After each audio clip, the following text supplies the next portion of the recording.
Hello,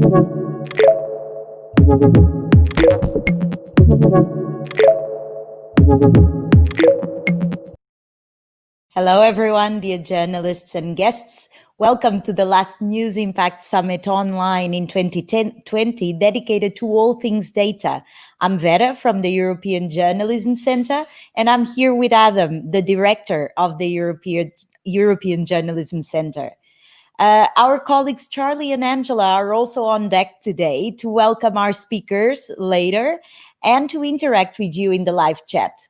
We also have another guest joining us, graphic recorder Sally Pring from liveillustration.co.uk.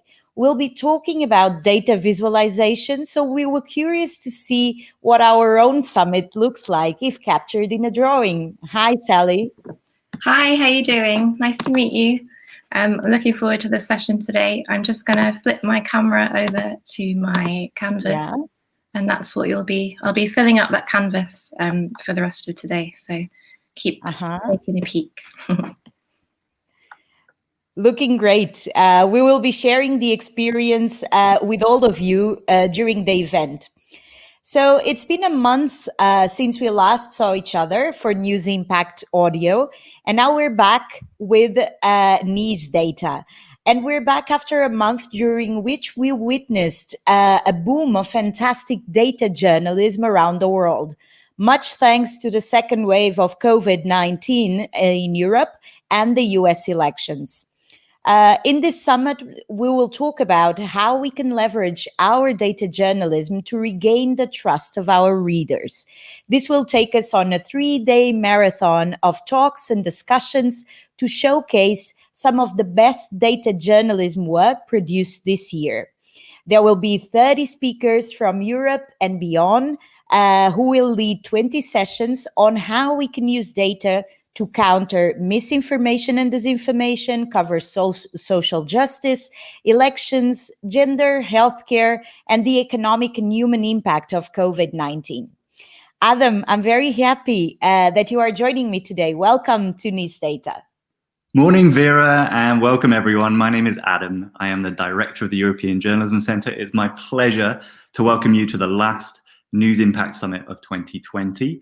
COVID-19 has taken the News Impact Summits online this year, so we are virtual, socially distanced, and live streamed on YouTube.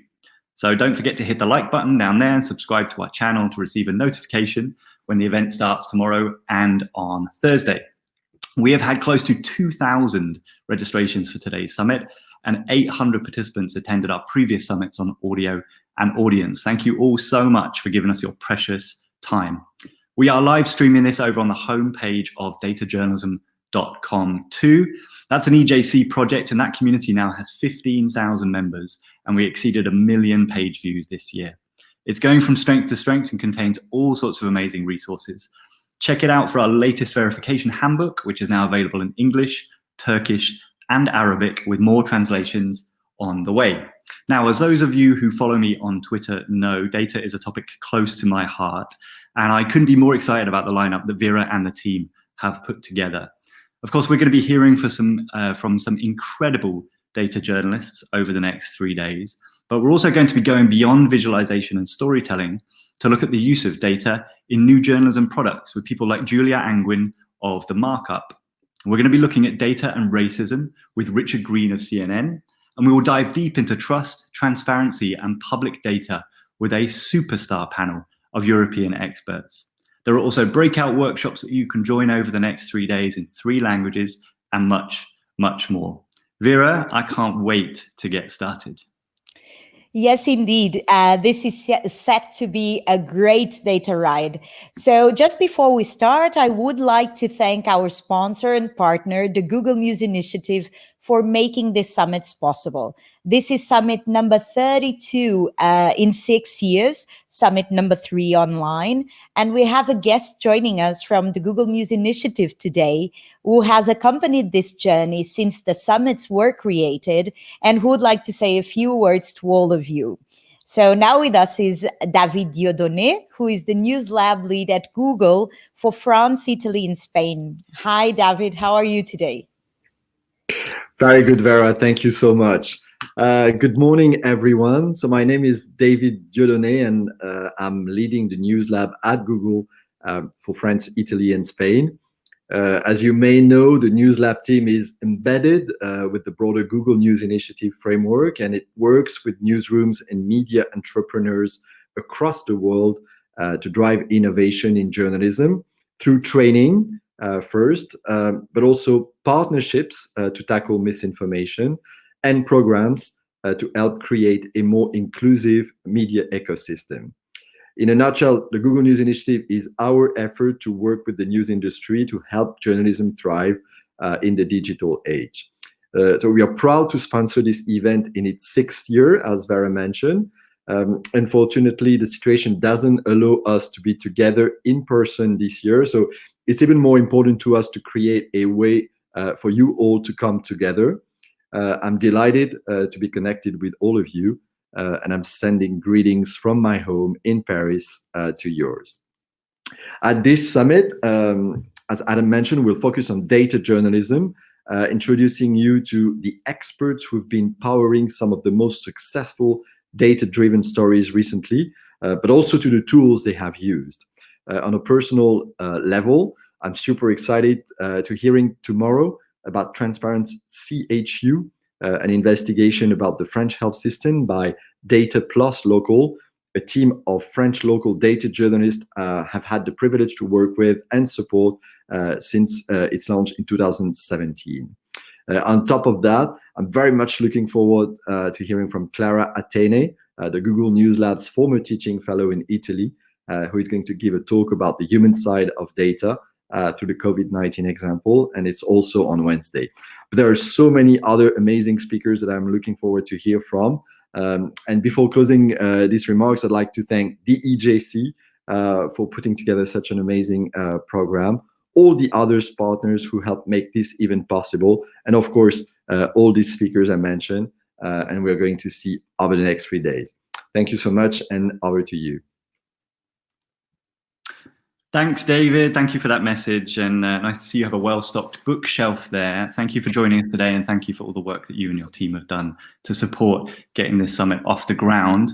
We would also like to thank all of our partners who helped us spread the word about the summit online and shape the program. The EJC really is a network of European partners and communities of journalists across the entire continent, from the UK to the Ukraine. So thank you all so much for your support and enthusiasm. Looking through the comments here, I can see people logging in from, from everywhere, really. We've got people from Malaysia, we've got people from Greece, we've got John from Berlin, we've got Adi from Indonesia, we have Tamo from the Netherlands, Daphne from Greece, Amadea from Indonesia as well, Kevin, Malaysia, Emil from Milan in Italy, Boba Wei from Hong Kong, and loads more. So we're represented here, Europe, Asia, and beyond. So thank you all so much for joining us. Feel free to share your questions and comments about the sessions in the live chat, and we will make sure that they reach the speakers. It is very important that I mention that the News Impact Summits are not only free and open to everyone, they're also inclusive and a space for open discussion and constructive collaboration. We're really proud of the good energy and good conduct at our summits, and that doesn't change just because we are online. We have a strict no harassment policy, so please take a look at our code of conduct. A link is being shared right now in the live chat, there if you're on desktop, there if you're on mobile. Please be respectful with your comments and your behavior. Thank you for that message, Adam. Talking about our live chat and conversations, before we introduce our first speaker, I'd like to remind everyone that we are taking the conversation about the Data Summit to Twitter, Facebook, and LinkedIn with the hashtag NISData. We'd like to start by asking a question to our audience. So when we say the word data, what ideas or newsbeat comes to your mind?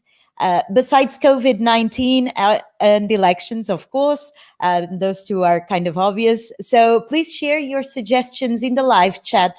What about you, Adam? What does the word data bring to mind?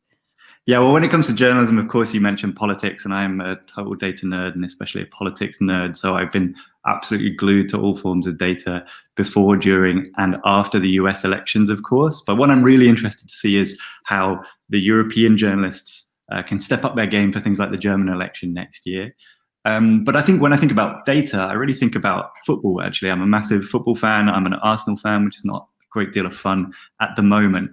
But football reporting has really come on in the last 2 to 3 years so much because of the use of data. And I think also audiences' willingness to accept data as part of the reporting. So we're seeing loads more really interesting insight from the worlds of football and or soccer, as people in other parts of the world call it. So yeah, that's something for me that I think is has been revolutionized by data in the journalism sphere, just even in the last couple of years or so.